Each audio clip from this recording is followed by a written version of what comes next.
नमस्कार विद्यार्थी मैत्रिणींनो, BA प्रथम वर्ष इतिहास प्रथम सत्रात मी प्राध्यापक डॉक्टर कविता तातेर आपल्या सर्वांचे स्वागत करते. विद्यार्थी मैत्रिणींनो, आपल्या अभ्यासक्रमाचा पहिला घटक म्हणजे प्राचीन भारतीय इतिहासाच्या अभ्यासाची साधने. विशेषतः इतिहासाच्या संदर्भात ही अभ्यासाची साधने विशिष्ट पद्धतीने अभ्यासावी लागतात. भारताच्या इतिहासाचे विश्लेषण करण्याकरिता आपल्याला दोन प्रकारची साधने सापडतात. एक साहित्यिक किंवा लिखित साधने आणि दुसरं पुरातत्वीय किंवा भौतिक साधने. त्या दोन्हींचा अभ्यास आज आपण करणार आहोत. सर्वप्रथम आपण पुराभिलेखीय किंवा लिखित साधनांचा अभ्यास करणार आहोत, ज्याला वाङ्मयीन साधने असेही म्हणतात. लिखित साधने म्हणजे जी साहित्य स्वरूपात लिहून ठेवलेली आहे अशा साधनांना पुराभिलेखीय साधने म्हणतात. विशेषतः प्राचीन भारतीय इतिहासात सुसंगत इतिहास लेखन झालेले आपल्याला दिसून येत नाही. मग अशा वेळेस प्राचीन भारतीय संस्कृतीमध्ये जी काही धर्मग्रंथे होती त्या धर्मग्रंथावरून किंवा लौकिक साहित्यावरून आपल्याला इतिहास समजून घ्यावा लागतो.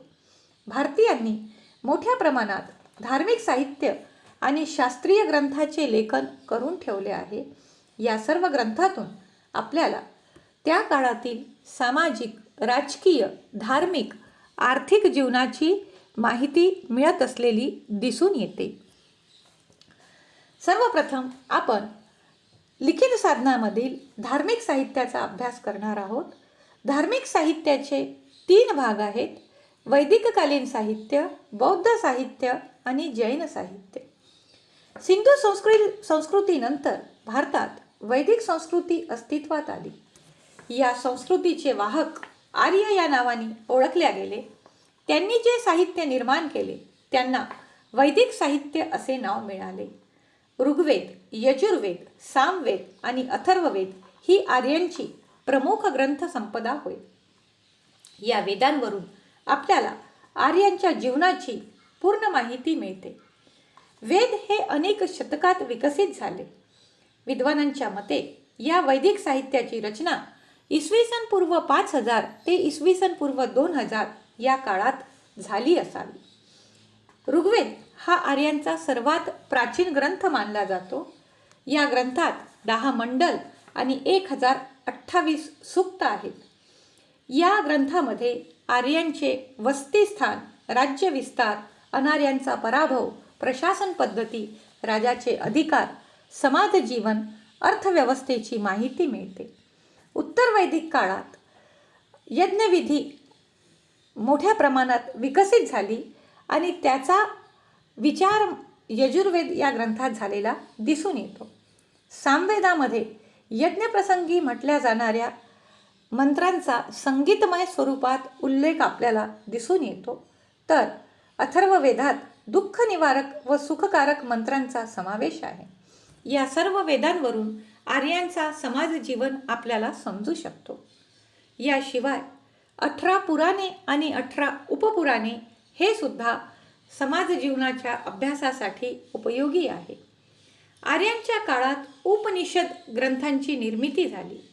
एकूण 108 उपनिषद असून त्यामध्ये विश्वाची निर्मिती, मोक्ष, आत्मा या वैचारिक तत्त्वज्ञानाबरोबर समाजव्यवस्था, नीतिमूल्य, भौतिक जीवन आणि सामूहिक जनकल्याण यांचाही उल्लेख आढळतो.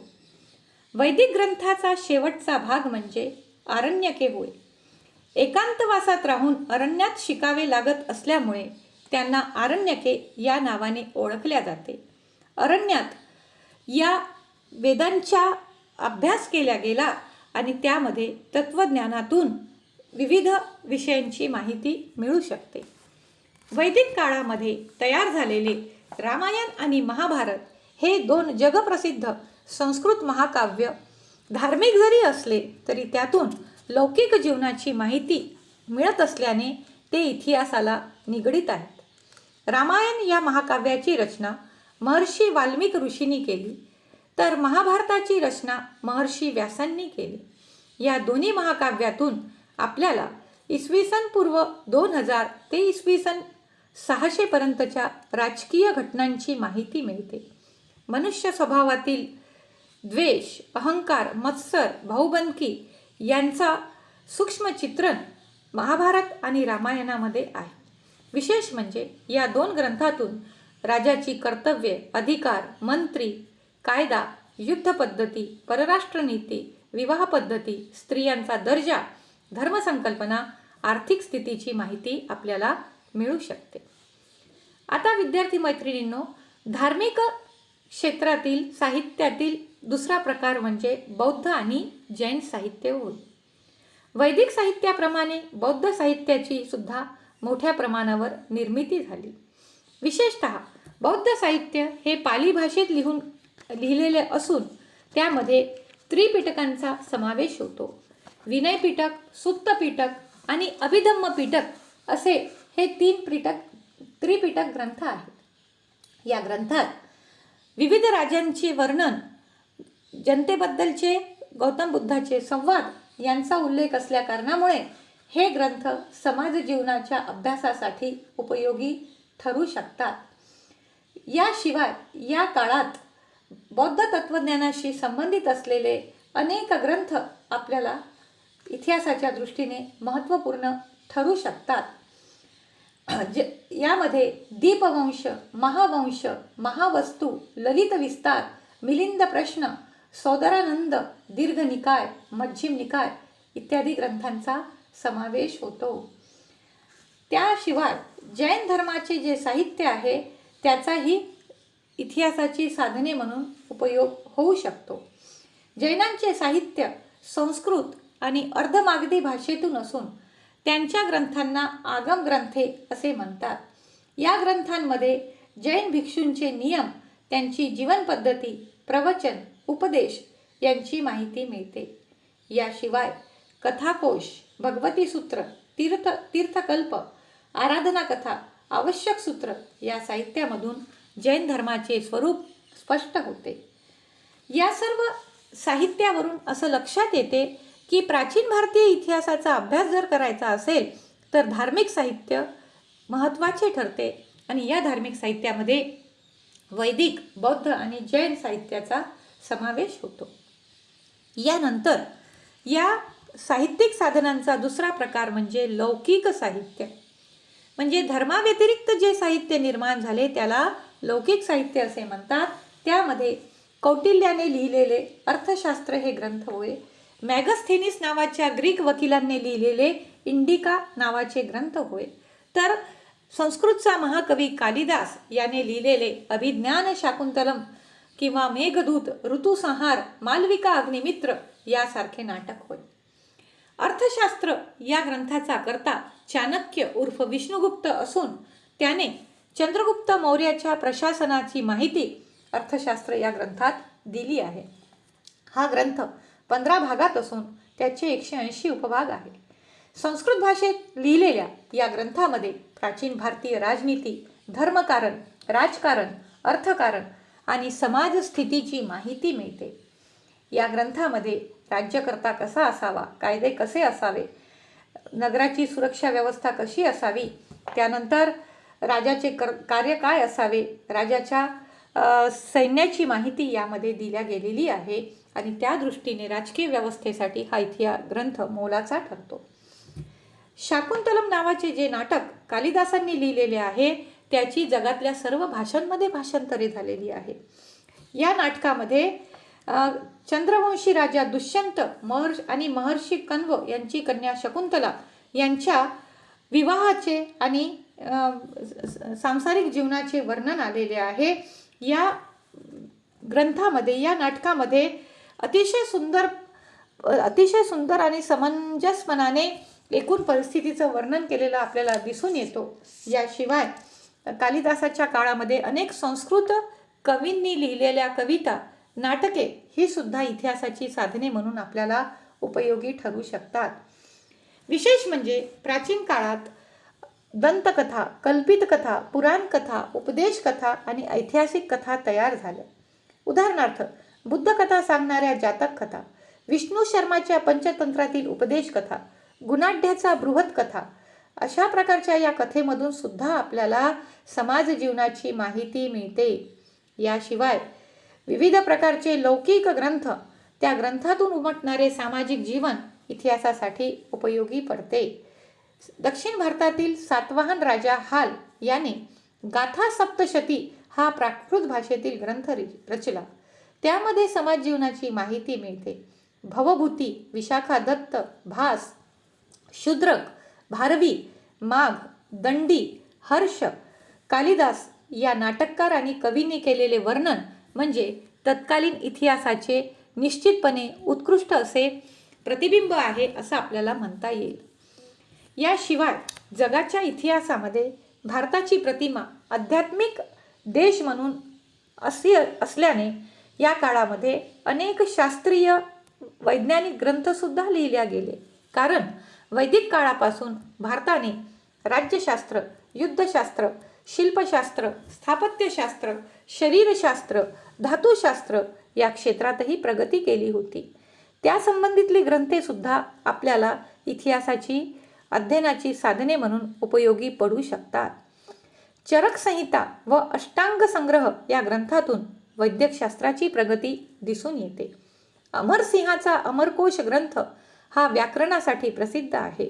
तर ज्योतिष व खगोलशास्त्राचे सखोल विवेचन भास्कराचार्य, वराहमिहिर आणि ब्रह्मगुप्ताने केलेले आपल्याला दिसून येते. आणि यामुळे आपल्याला असं लक्षात येते की प्राचीन भारताचा इतिहास अभ्यासण्यासाठी धार्मिक लौकिक साहित्य हे महत्त्वाचे साधन मानले जाऊ शकतात. याशिवाय साहित्यिक साधनांचा तिसरा उपप्रकार म्हणजे परकीय प्रवासांची वर्णने. विद्यार्थी मैत्रिणींनो, ज्याप्रमाणे भारतामध्ये साहित्याची मोठ्या प्रमाणावर निर्मिती झाली, त्याप्रमाणे आपल्याला असं लक्षात येईल की भारतामध्ये बाहेरून आलेले जे परकीय प्रवासी होते त्यांनी लिहिलेले वर्णनसुद्धा इतिहासासाठी उपयोगी ठरतात. उदाहरणार्थ, पर्शियन लेखक भारताच्या इतिहासात महत्त्वाचे स्थान ठेवून आहेत. पर्शियाचा सम्राट डेरियसने नक्श ए रुस्तम या ठिकाणी अनेक लेख कोरलेले आहेत. या लेखामध्ये भारताचा इतिहास आपल्याला दिसतो. अलेक्झांडरने इसवी सन पूर्व 326 मध्ये भारतावर आक्रमण केले. त्यावेळी त्याच्यासोबत अनेक विद्वान लेखक होते. त्या विद्वानांनी भारतावरील स्वारीचे वर्णन आपल्या प्रवास वर्णनपर ग्रंथात केलेले दिसते. हे साहित्य भारताचा इतिहास, भूगोल समजण्यास उपयुक्त ठरते. याशिवाय युनानी सैनिक स्कायलेक्स याने सिंधू संस्कृतीची माहिती आपल्या ग्रंथात लिहून ठेवली आहे. त्यालाच पुढे हेरोडोटसने विस्तारित केलेले आपल्याला दिसून येते. किंवा इसवी सन 50 ते 103 या काळात एक ग्रंथ तयार झालेला आहे. त्याचं नाव आहे पेरिप्लस ऑफ द एरिथियन सी. या ग्रंथाचा लेखक कोण आहे याबद्दल काही विशेष माहिती नाही, पण या ग्रंथामध्ये आपल्याला भारताबद्दलची पूर्ण माहिती मिळू शकते. विशेष म्हणजे दक्षिण भारताचा इतिहास त्यावरून आपल्याला समजून येऊ शकतो. टॉलेमी याने भूगोल नावाचा ग्रंथ लिहिला. त्यावरून भारताचा इतिहास समजू शकतो. त्याच्या प्रवास वर्णनामध्ये सातवाहनांची राजवट, महाराष्ट्र आणि दक्षिण भारताची माहिती आपल्याला मिळू शकते. याशिवाय मौर्य काळात असलेला ग्रीकांचा वकील म्हणजे मॅगस्थेनिस त्याने लिहिलेला इंडिका ग्रंथ, हा ग्रंथ ऐतिहासिकदृष्ट्या महत्त्वाचा ठरतो. त्याने 12 वर्ष मौर्यांच्या दरबारात वास्तव्य केले आणि त्याला जे अनुभव आले त्याने इंडिका या ग्रंथात नमूद करून ठेवले आहे. आज हा ग्रंथ उपलब्ध नसला तरी त्याच्या ग्रंथाचा संदर्भ अनेक विद्वानांनी घेतला आहे. त्याच्या ग्रंथातून चंद्रगुप्ताचा दरबार, राज्यकारभार, समाज जीवन, आर्थिक व सांस्कृतिक जीवन याविषयीची माहिती मिळते. मॅगस्थेनिस म्हणतो, चंद्रगुप्ताची राज्यव्यवस्था केंद्रीकरण करणारी असून सर्व राज्यात मला शिस्त, कायद्याबद्दल आदर दिसून आले. सम्राटाची सुरक्षा व्यवस्था अतिशय उत्कृष्ट असून त्याच्या राजधानीचे शहर पाटलीपुत्र हे जगातील सुंदर शहर आहे. मोठ्या इमारती, बगीचे, नाटकगृहे यांनी हे शहर युक्त आहे. हे शहर गंगा आणि शोण नदीच्या संगमावर बसलेले आहे. नगराच्या अंतर्गत कारभारासाठी 30 अधिकाऱ्यांचे मंडळ असून त्यांच्या 6 समित्या आहेत. चंद्रगुप्त मौर्याच्या राज्यात गुन्हे क्वचितच होताना दिसतात. प्रवास करताना मला कुठेही अपराधीपणा आणि भ्रष्टाचारी धोरण दिसून आले नाही. यावरून असं लक्षात येते की मौर्यकालीन समाज जीवन समजून घेण्यासाठी इंडिका हा ग्रंथ अत्यंत उपयोगी ठरू शकतो. त्यानंतर भारतामध्ये चीनी प्रवासी सुद्धा वारंवार येऊन गेले आहे. त्यामध्ये सुमाचीन नावाचा चीनी प्रवासी आलेला आहे. त्याने लिहिलेला ग्रंथामध्ये प्राचीन भारताचा इतिहास सापडतो. त्यानंतर फाहियान भारतात आला. त्याने 15 वर्ष भारतात वास्तव्य केले. तो जेव्हा भारतात आला तेव्हा भारतामध्ये चंद्रगुप्त राजा विक्रमादित्य राज्य करीत होता. त्याच्या ग्रंथामध्ये आपल्याला भारतातील सामाजिक, धार्मिक व राजकीय परिस्थितीची माहिती पुरेपूर मिळू शकते. त्यानंतर आलेला ह्युएन त्सांग हा चीनी प्रवासी हर्षवर्धन सम्राटाच्या काळात आला. त्याने सियुकी नावाचा ग्रंथ लिहिला. या ग्रंथामध्ये आपल्याला उत्तर भारतातील समाज जीवनाची माहिती मिळते.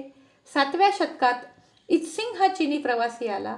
त्याने नालंदा आणि विक्रमशिला विद्यापीठात बराच काळ वास्तव्य केले. त्याच्या वर्णनावरून सुद्धा शैक्षणिक प्रगतीची माहिती मिळते. भारताच्या इतिहासाच्या दृष्टीने मुस्लिम लेखकांनी लिहिलेली ग्रंथसंपदा ही सुद्धा महत्त्वाची ठरते. भारतावर जेव्हा जेव्हा मुस्लिमांचे आक्रमण झाले त्यांच्याबरोबर अनेक साहित्यिक भारतात आले. त्यामध्ये सुलेमानने लिहिलेले अरबी भाषेतील पुस्तक महत्त्वाचे ठरते. अल्बेरुने लिहिलेले तहकीके इंद हा ग्रंथसुद्धा अतिशय महत्त्वाचा ठरतो. याचा अर्थ असा होतो की परकीय प्रवासी भारतात आले, भारतामधले वर्णन त्यांनी आपल्या ग्रंथात केले. हे वर्णन इतिहासाच्या अभ्यासाच्या दृष्टीने आपल्याला अत्यंत महत्त्वाचे ठरू शकते. विद्यार्थी मैत्रिणींनो, जेव्हा आपण इतिहासाच्या अभ्यासाच्या साधनांचा विचार करतो तेव्हा 2 साधने आपल्या डोळ्यासमोर येतात, साहित्यिक साधने आणि भौतिक साधने. नेमका यातील फरक काय आहे आणि कशावर विश्वास ठेवावा याचा जेव्हा आपण अभ्यास करतो तेव्हा असं लक्षात येते की साहित्यिक साधनांपेक्षा पुरातत्वीय किंवा भौतिक साधने अधिक विश्वसनीय ठरू शकतात. याचं कारण काय? साहित्यिक साधने बदलली जाऊ शकतात. साहित्यिक साधने काळाच्या ओघात नष्ट होऊ शकतात किंवा लिखित साधनांमध्ये कधी अतिरंजकता किंवा चुकीची भूमिका असू शकते. पण भौतिक साधनांच्या बाबतीत असं होण्याची शक्यता फार कमी असते. याचं कारण भौतिक साधने ही सामान्यतः त्या काळात लिहिली जातात आणि ती नैसर्गिक संकटाशी चांगल्या प्रकारे सामना करून टिकून राहतात. त्यामध्ये सहसा बदल होत नाही आणि म्हणून इतिहासाच्या अभ्यासाची साधने म्हणून आपल्याला भौतिक साधनांचाही उल्लेख करणे क्रमप्राप्त ठरते. भौतिक साधने ज्याला पुरातात्विक साधने आपण असं म्हणणार आहोत त्याच्यामध्ये प्रामुख्याने समावेश होतो आलेख, मुद्रा, स्मारके आणि उत्खननात मिळणारी साधने. या 4 घटकांचा भौतिक साधने म्हणून आपण विचार करणार आहोत. भूतकालीन इतिहास आपल्या कर्तृत्वाने जे पुरावे मागे ठेवतो त्याला प्राचीन अवशेष असं म्हणतात. विशेषतः आलेख स्वरूपामध्ये भारतामध्ये मोठ्या प्रमाणामध्ये आपल्याला पुरावे सापडलेले आहे. जमिनीत गडप झालेल्या हजारो वास्तू आज इतिहास रूपाने आपल्याला कायम असलेले दिसतात. आणि अशा प्रकारचे हे जे आलेख आहेत हे आलेख प्रामुख्याने शिलालेख, स्तंभालेख, ताम्रलेख आणि काही ठिकाणी काष्ठलेख म्हणजे लाकडांवर लिहिलेले लेख यांचाही उल्लेख आपल्याला करावा लागतो. शिलालेख म्हणजे दगडाच्या शिळेवर मजकूर लिहून ठेवणे. भौतिक साधनामध्ये शिलालेखांना अत्यंत महत्त्वाचे स्थान आहे. अशोकाच्या काळापासून भारतामध्ये अनेक शिलालेख उपलब्ध असून या शिलालेखांवर राजांचे आदेश, त्यांचे प्रशासकीय धोरण, त्यांचे धर्मोपदेश, त्यांची नीतितत्वे, त्यांच्या वंशावळी आपल्याला दिसून येतात.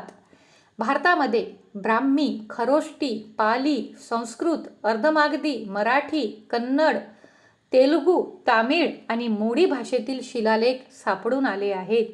शिलालेख हे लेण्या, चैत्यगृह, मंदिर, स्तंभ, भिंती, छत, कमानी या ठिकाणी कोरलेले आपल्याला दिसून येतात आणि या शिलालेखावरून प्राचीन काळातील राज्यविस्तार, शासन प्रणाली, युद्ध पद्धती, लष्कर व्यवस्था, शासनाधिकारी, समाज जीवन यांची माहिती मिळू शकते.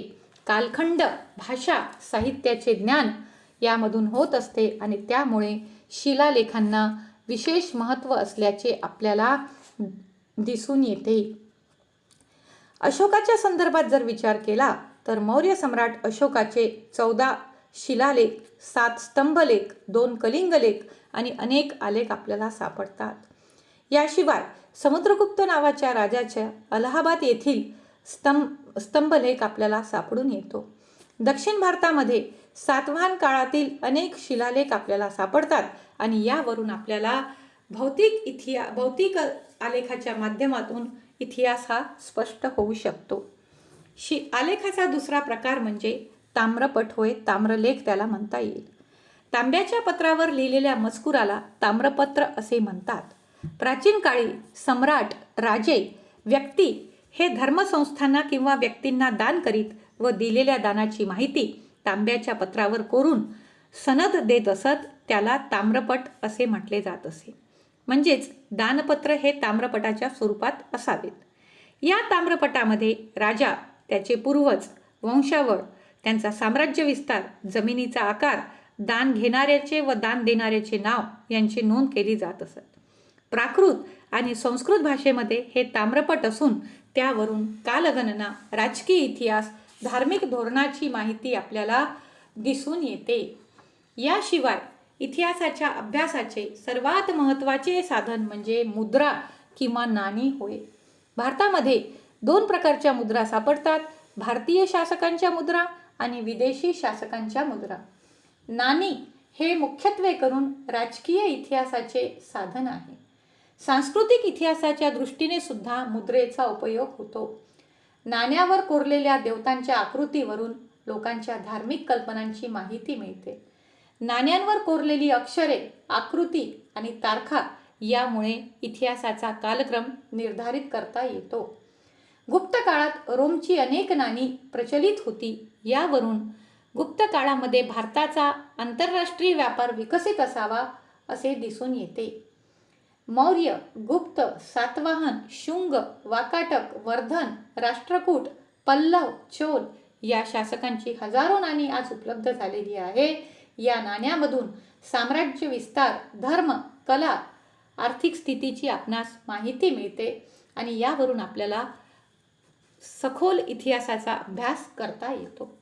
याशिवाय इतिहासाच्या अभ्यासाचे सर्वात महत्त्वाचे साधन म्हणजे विविध प्रकारची मंदिरे, स्तूप आणि लेण्या होत. विशेषतः मौर्य सम्राट अशोकाच्या काळापासून आपल्याला स्तूपांचा इतिहास ज्ञात होतो. अशा प्रकारचे अशोकाने 84,000 स्तूप बांधल्याचा उल्लेख आपल्याला अनेक ग्रंथांमधून मिळतो. यावरून सुद्धा भारतीय इतिहासाची माहिती मिळते. गुप्त काळात मंदिर स्थापत्याचा विकास झाला. भुमरा, तिगवा, देवगड, भितरगाव या ठिकाणी असलेली मंदिरे स्थापत्यकलेची प्रगती देतात.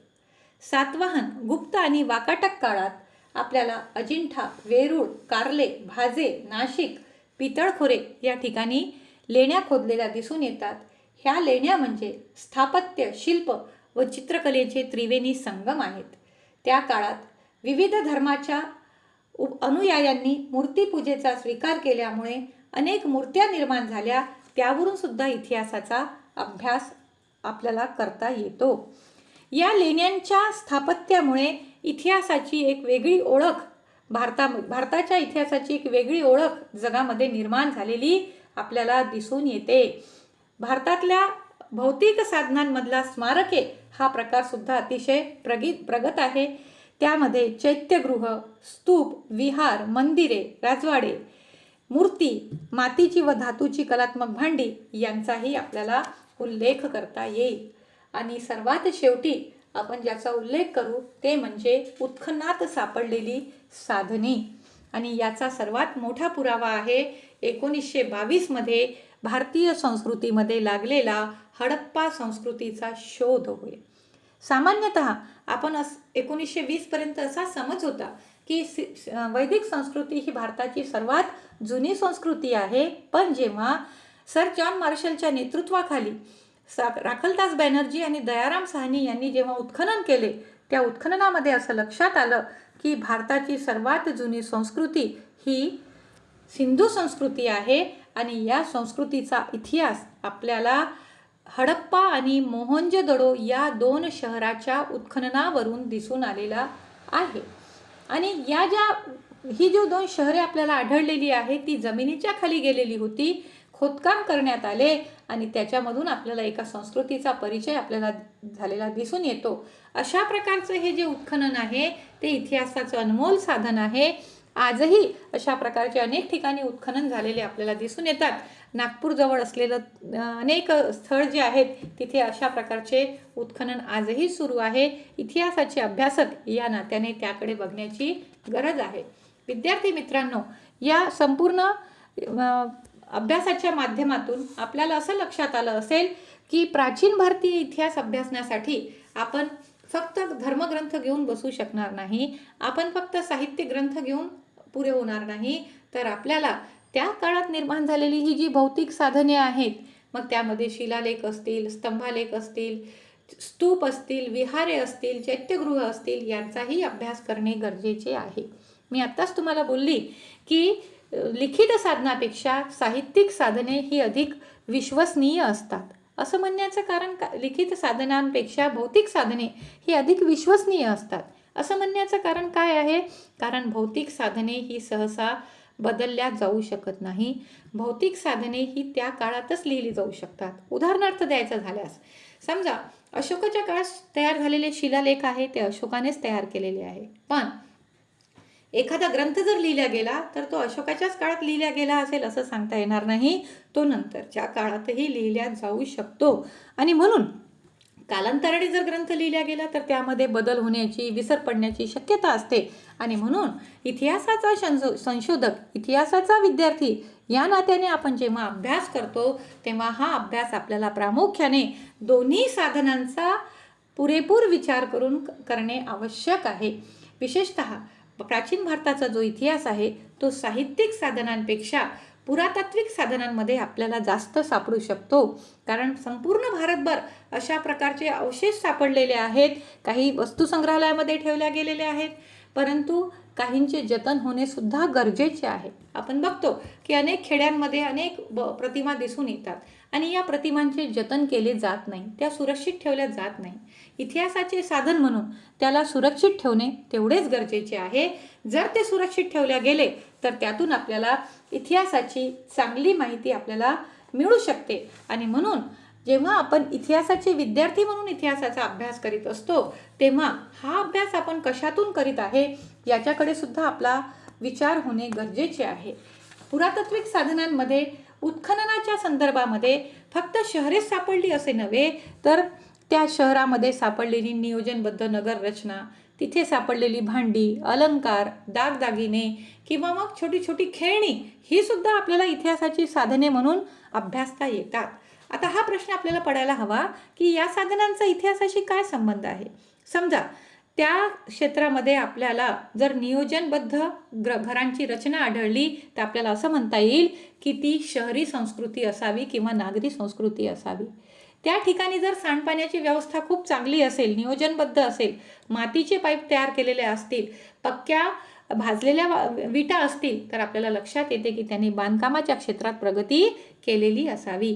समजा आपण जेव्हा शिलालेख बघतो त्या शिलालेखांमधल्या ज्या ओळी असतात त्या ओळींमध्ये राजाचं नाव असतं, त्याची वंशावळ असते, त्यांनी कोणासाठी काय काम केलेलं आहे याचा उल्लेख असतो आणि त्यावरून आपल्याला त्या काळातील समाज जीवनाची माहिती निश्चितपणे मिळू शकते.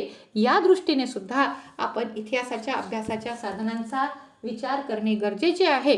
त्या दृष्टीने आपल्याला या टॉपिकवर एक 16 मार्काचा प्रश्न किंवा लघुत्तरी प्रश्न येण्याची शक्यता अधिक आहे. त्या दृष्टीने आपण या टॉपिकची तयारी करावी आणि अभ्यास करत असताना भौतिक साधने कोणती, साहित्यिक साधने कोणती, भौतिक साधनांचं महत्त्व काय, साहित्यिक साधनांची उपयोगिता काय याचाही पुरेपूर विचार करणे आवश्यक आहे. या दृष्टीने आपण इतिहासाच्या अभ्यासाची साहित्यिक साधने याबद्दल पुन्हा एकदा आपल्या तासिकेमध्ये आपण चर्चा करूया. जेणेकरून या चर्चेतून आपल्याला साहित्यिक साधनांची माहिती मिळू शकेल. साहित्यिक साधने ही कालपरत्वे बदलू शकतात. त्यामध्ये बदल करता येत असला तरी इतिहासाचे साधन म्हणून त्याचा उपयोग होणे गरजेचे आहे आणि तो तसा होतही आहे. म्हणून आपण सर्वांनी या टॉपिककडे नीट लक्ष द्यावे ही अपेक्षा. धन्यवाद.